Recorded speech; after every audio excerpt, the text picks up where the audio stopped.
Welcome back, ARK players, to a brand new video. Now today we have the new Community Crunch 496 at a very strange time. This is never normally the time of a Community Crunch, but as you guys know, the world of ARK has kind of been going through a lot of troubles at the moment. The official network has been down for a very long time. There's been major corruption, save issues going on, and yeah, really not what I expected, because over on the LoadedCrysis cluster, I was about to say Genesis, Astraeos has actually been running pretty smooth, but there is errors, especially with Lost Colony. I'm sure many of you guys have been experiencing Lost Colony issues, you know, without even having the map live and things like that. So yeah, it's a weird time right now for ARK after the Astraeos patch. We're going to go through the Community Crunch, and if you guys do enjoy it, as always, drop a like, subscribe, it really supports me.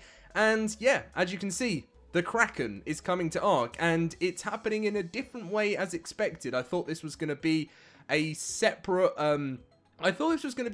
boss. So yeah, we're going to get into things now. So the Community Crunch 496 release the Kraken, and they say welcome to another edition of the Community Crunch. Beneath the waves, something new is lurking. Arriving later this year in Genesis Part 1, the latest community voted creature brings a new kind of intelligence to the depths. So instead of going with the initial complete design of the Paleo Octopus, they've actually turned the Paleo Octopus into the Kraken. Look at the size difference with the Survivor here and the Kraken there. So obviously we also get our first look at the brand new Genesis Ascended artwork, which I think looks pretty cool actually, I have to say. And this is matching up with exactly, I understand their vision with this. Genesis Part 1 is going to be a pirate DLC with Tides of the Fortune, and we are getting the Kraken. If you ever love Pirates of the Caribbean like I do, I'm sure there's going to be many stories of the Kraken having abilities to potentially take down pirate ships. So, let's get into the information about the Kraken. I'm not even calling it the Paleo Octopus. You know, what's the point? When exploring the wide underwater biomes, you may notice two very different moods beneath the waves. Sometimes the calm is shattered by a sudden violent surge, a frantic rush of ink and power that suggests the depths have finally lost their patience. Other times, the seabed gains an extra stone, a coral formation grows a few more branches, and the ocean floor becomes suspiciously still. Disturb it at the wrong moment, and survivors will learn quickly that those 8 arms aren't just for show. So yes, the Kraken is going to be making its way into ARK, and funny enough, I was actually making a video which I've now completely scrapped, and I'm glad this has come out when it's come out, because there was actually a leak I was so confused because they said that they'd removed some of the Kraken's information from the patch notes, and there was actually, they basically did an update, they removed the patch notes down because they had information about the Kraken, and everyone was like, well, that looks like they've confirmed that the Kraken is coming to Astraeos, because they mentioned that. And then it looks like they somehow accidentally released stuff with the Paleo Octopus into the game early when it's actually meant to be for Astraeos, and they have now removed it when it's meant to be for Genesis, sorry. So very, very strange. Anyway, on to more of a negative thing is the live ops update, because the official network post-mortem. Wow, that's depressing. Corruption-related crashes. Following the recent major version update, we began encountering a series of corruption-related crashes across the official network. While the patch introduced a significant amount of new content, the issue was not specific to Astraeos. The release simply exposed something that was already lurking beneath the surface. To protect player progress and prevent further player damage, we made the decision to take the entire official network offline while we investigated and stabilized the environment. That call was not made lightly, but leaving servers online while corruption was occurring carried the risk of far greater long-term impact.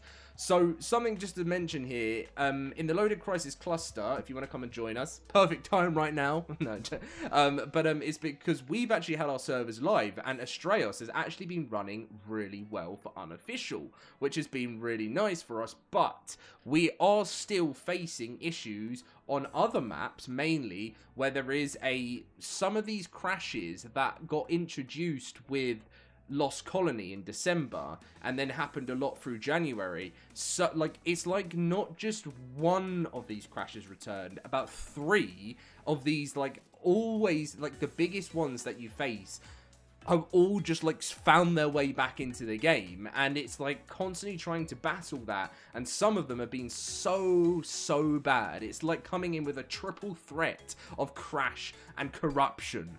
But anyway, our investigation traced these crashes back to the corrupted dino data. In certain edge cases a dino could be destroyed while the server still retained references to it. The server would then continue attempting to process or save data tied to that non-existent creature, and over time those ghost dinos could trigger crashes and in some cases additional corruption. For reasons we're still actively investigating, certain edge cases we're only servicing under the conditions introduced with the release, which we're actively investigating. After taking the network offline, we ran controlled subsets of official servers with enhanced logging and updated builds. This allowed us to safely reproduce the issue, gather clean crash data, and validate adjustments without putting the wider network at risk to work on the resulting fix. So, as we currently sit here right now, Studio Wildcard are still working on a fix for this issue at this moment in time, and it does, I think, if I'm correct, is the longest time the official network of ARK Survival has ever been offline, and who would have thought that a map expansion would have caused this amount of issue? Which is absolutely terrifying, because obviously it's like, you know, you think, you know, the Lost Colony added so much content to the game and introduced major bugs and major issues and stuff, but an Astraeos Mega update, which yes was full of lots of content but added just a new part of the map, caused one of the biggest crashes in ARK history. So yeah, really very strange at this moment in time.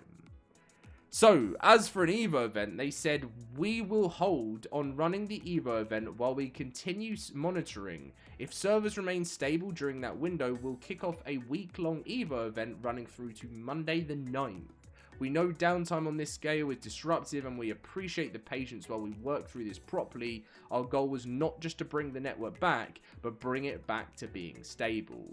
If you prefer more immediate step-by-step live ops updates as we work through this, you can join the official ARK Discord. And of course, you guys know here on the LoadedCrysis channel, I tried my best to keep you guys completely up to date with everything ARK related without trying to pretend that everything is all great. I mean, I did plan to do a little bit more Astraeos content. I did a first impressions and really enjoyed that video, but I always try my best to stick to being the news channel, because I know that, you know, as much as you guys would enjoy gameplay videos, you're not going to enjoy that as much if you're not being able to play yourself and you kind of don't know what's going on. Some people don't have Discord, some people don't have Twitter or X, you know, so that's why I try and do this, because I know a lot of you guys love YouTube and use YouTube, and that's why I do these videos, to try my best to keep you guys completely up to date. Expire servers have been extended until March 9th due to this issue.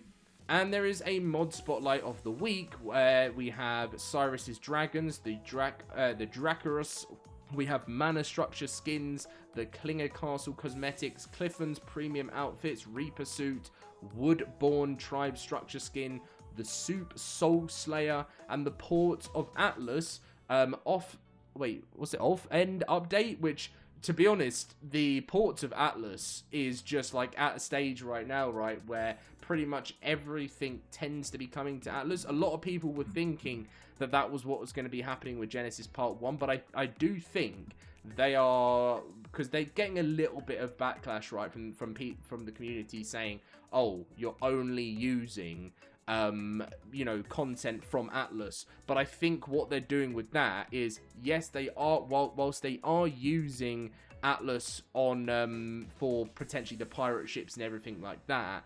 A lot of that stuff I think they wanted to use for Astraeos, and maybe it is a bit of a speed run in a way, but again, I still personally stand by, if you've got content that failed in the past that could potentially be good for the game, and why, you know, why waste it? That I will still stand by that. Some people may disagree with me, and I understand if they were putting loads and loads of stuff behind paywalls, and maybe they are a little bit with the Bob's True Tales. But personally, I like the idea of a pirate DLC. I've wanted one in ARK, and I was so excited when Atlas launched. It was a massive fail.